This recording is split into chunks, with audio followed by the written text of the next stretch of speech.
business proposals from people who are thinking of accumulating more money. And I'd just like to highlight the most recent thing, which is the avoided deforestation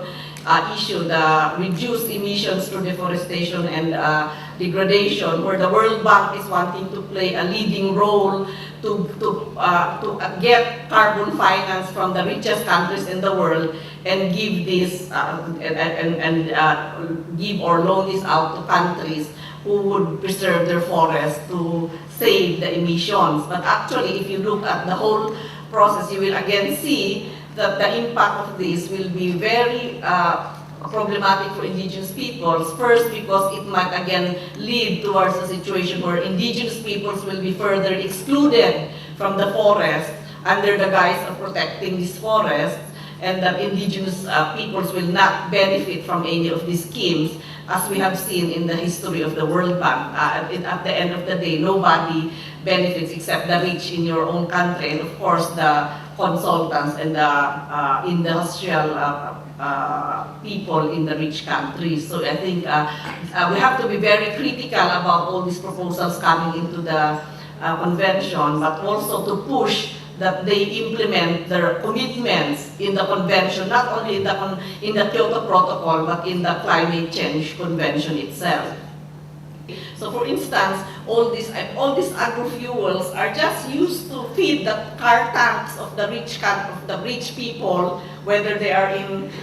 the rich countries or in the poor countries, and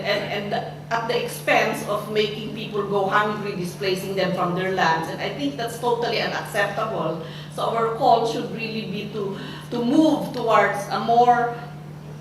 sustainable way of living. That means powering down, lowering your energy use, and consumption, and using really more sustainable sources of energy, thereby sparing the more marginalized peoples from having to go through all this misery and becoming even more poor because of these solutions that are being discussed here. So I think there's no doubt that our call should really be to change the development model away from a development model that's very high in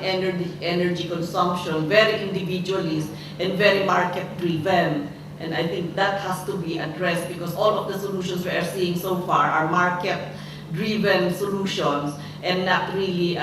solutions that will enhance the capacity, the well-being of the majority of people in the world. Finally, just to say that because of this, there is now a strong campaign, for instance, against oil palm plantations. And in fact, today,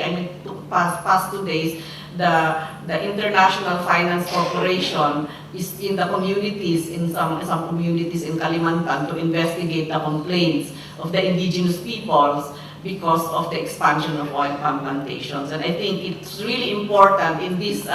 Bali Convention that they look into the socio-economic implications of both the mitigation and adaptation measures that they are talking about, and in particular, of course, as far as the permanent form is concerned, to look into the impacts on the indigenous peoples, because we did not contribute to this, to the rising of carbon dioxide emissions. We contribute very little, but the solutions to this, we are also the ones who are getting our rights violated and losing our lands and territories, as well as our cultures related to this.